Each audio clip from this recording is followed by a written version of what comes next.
Medan Hein Morsensen under parollen så halta vid kausena lovar väljaren meira av somovöro kommande 4 årene, så hever Jan Christiansen under välstruen först fram att samgången under Leslie av Hein Morsensen färn allt och latt om skattaborgarnas penning.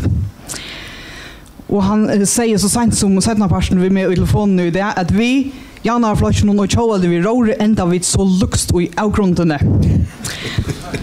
Så vi hade vi ha två kampanjer framför jag på ner. Jan Christiansen och Hein Morsensen sen välkomna till på er här i Millahuset till Holmgånge. Tack för det. Och som vi sett på portalen för det, nu ska det sias som sias skall. Och jag får lägga fyra en spårning till Jan Christiansen. Och han lovar, hur skulle borgare i Torsjøna kommune inte välja Hein Morsen? Nu damer kanske inte gänga runt för det, men det skulle välja, men damer vill fortälja hur det skulle välja. Men grunden till att det alltid är att det inte skulle välja Hein Morsen, till det att vi halter till att de senaste 4 årene kommunen färd och lagt om pengarna. Det huvudgrunden. Jag halter att året säger att det kräver sprayer herrar att bära gåen tojen.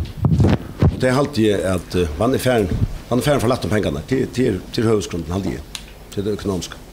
Så det är han orsöken som vi nämnde Johanne. Hein Morsensen, hur skulle folk inte välja Jan Christiansen? Ja, det går spårningar med sig.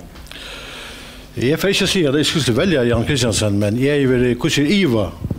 Och han är för en väldigt om jag får välja honom lite. Jag hade själv att Jan Christiansen som politiker är negativ ut i hela. Och jag hade eisen till framförsel man häver av till det alltid är så negativa. Och särskilt att man säger att samgångar som sitter, hur positivt det finns till alla borgare och till alla borgare i Torsjøna kommun.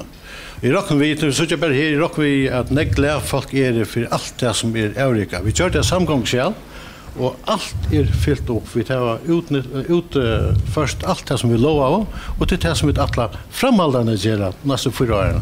Det som vi tar lova nu. Men stadigvæk den spurningen efter hur skulle folk så inte välja Jan Christiansen? Är det bara att han är negativ? Ja, han är otroligt negativ som så personligt, det man ju säga. Men så vill säga i det privata, han är standard kämplig och fitte person. Han är kursen person. Han är en tagning i början och en tagning i prater. Ja. Är det samma vi har Jan? Ja, det vet inte om det är samma vi har. Alltså, det är hvis man tänker att arbeta allvarligt att man så ska vara negativ och gränjut, det är ju inte så. Jag har alltid inte att det är negativ och helst gränjut, men jag har alltid att det är rätt att man varspar ljus i tingene och det är rätt att ropa varskå, gå tog, helt nu låta stanna till och dansa vi. Så hade det bättre man lyckas som det värst för det. Och det kanske så må vi uppfatta som gränj och så, men det är alltid inte. Nej, jag hade inte att det är en negativ person. Och vi får komma närmare in på vad det är som tog utveckla menar vi att kommunen har gjort som är oseriöst. Du är inte en gränjesura, du är bara seriöser. Jag hade några andra som förs fram som gränjesura. Det är ju så inte reklamerar vi.